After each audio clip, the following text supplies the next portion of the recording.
श्रीवास्तव मेरे साथ हैं। स्नेहलता जी, आपने लंबे वक्त तक प्रोसीडिंग्स देखी संसद की। आज का जो निष्कासन हुआ महुआ मोइत्रा का, अपराजिता जी कह रही है कैश फॉर क्वेरी के लिए नहीं हुआ, मिसकंडक्ट के लिए हुआ। लॉगिन आईडी और पासवर्ड किसी दूसरे व्यक्ति को, नॉन पार्लियामेंटेरियन को शेयर किया। मैं सबसे पहले तो आपका रिएक्शन चाहती हूं इस पर। जी देखिए, एथिक्स कमेटी को इसके लिए अधिकृत किया गया है कि वो जो आरोप किसी मेंबर ऑफ पार्लियामेंट पे लगाए जाते हैं उसके लिए क्या प्रक्रिया अपनाए और किस तरह से उसकी जांच करे। इनफैक्ट जो कमेटी होती है वो स्वतंत्र होती है अपने प्रोसेस को फाइनलाइज करने के लिए कि वो किस तरह से उस आरोप का जांच करेगी।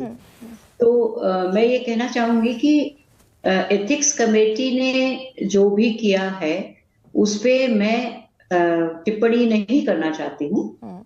और जहां तक नियमों का सवाल है, मैं नियम पे बता सकती हूँ, मैं किसी पार्टी की तरफ से बात नहीं कर रही हूँ।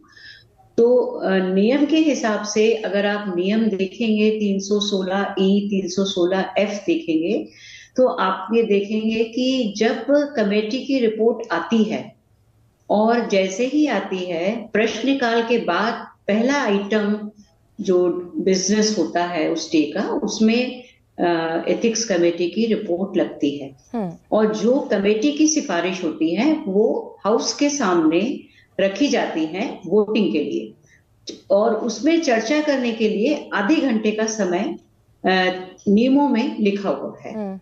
और उसमें यद्यपि ये स्पीकर का प्रेरोगेटिव है, अगर वो चाहे तो वो आधे घंटे को बढ़ा सकते हैं, परंतु नियमों में ही आधे घंटे का समय दिया हुआ है।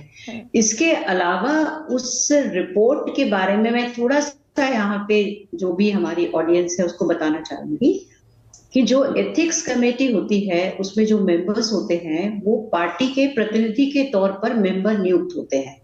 और जब एथिक्स कमेटी में चर्चा होती है या उसमें कोई भी कागज प्रस्तुत किया जाता है, कोई भी ड्राफ्ट दिया जाता है, ड्राफ्ट रिपोर्ट बनती है, उसके वो मेंबर्स प्रिवी होते हैं, मतलब मेंबर्स उस सबको देख सकते हैं और ये उनकी ड्यूटी बनती है कि वो अपनी पार्टी को उसके बारे में ब्रीफ करते रहें कि आज एथिक्स कमेटी में ये हुआ, आज प्रिविलेज कमेटी में ये हुआ या फाइनेंस कमेटी में, क्योंकि हर कमेटी में लोग नहीं, हर पार्टी स्वयं उसके लीडर नहीं आ सकते हैं। तो जो फ्लोर लीडर के बिहाफ पे उस पे मेंबर बनते हैं, फ्लोर लीडर साइन करके देते हैं कि इस कमेटी में मेरा प्रतिनिधि सो एंड सो होगा। अच्छा स्नेहलता जी, यहाँ पर एक सवाल मेरा ये है कि क्या दर्शन हीरानंदानी नाम के कारोबारी जिसके हलफनामे पर ये पूरा एक्शन हुआ, क्या उसको भी एथिक्स कमेटी को क्रॉस एग्जामिन करना चाहिए था?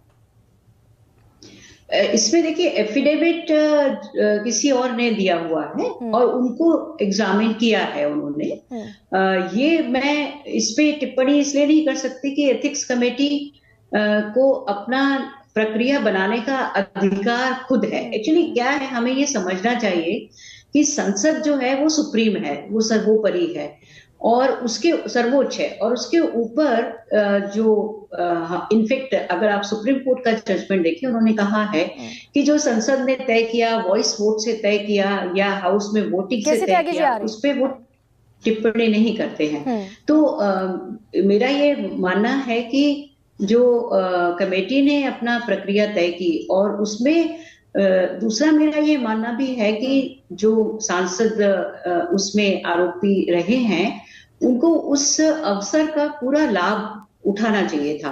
नाराजगी में बाहर जाना उसका सॉल्यूशन या समाधान नहीं होता है, आपको वहीं पर अपना फाइट करना जरूरी होता है जो कमेटी है उसके सामने। तो क्या ये एक जो बात आ रही है स्नेहलता जी कि एथिक्स कमेटी के पास जाना चाहिए था ये मामला या प्रिविलेज कमेटी के पास जाना चाहिए था? क्योंकि ब्रीच ऑफ प्रिविलेज का आरोप सदन के पटल पर लगा, इस पर भी मैं आपका रिएक्शन चाहती हूँ। एथिक्स कमेटी या फिर प्रिविलेज कमेटी?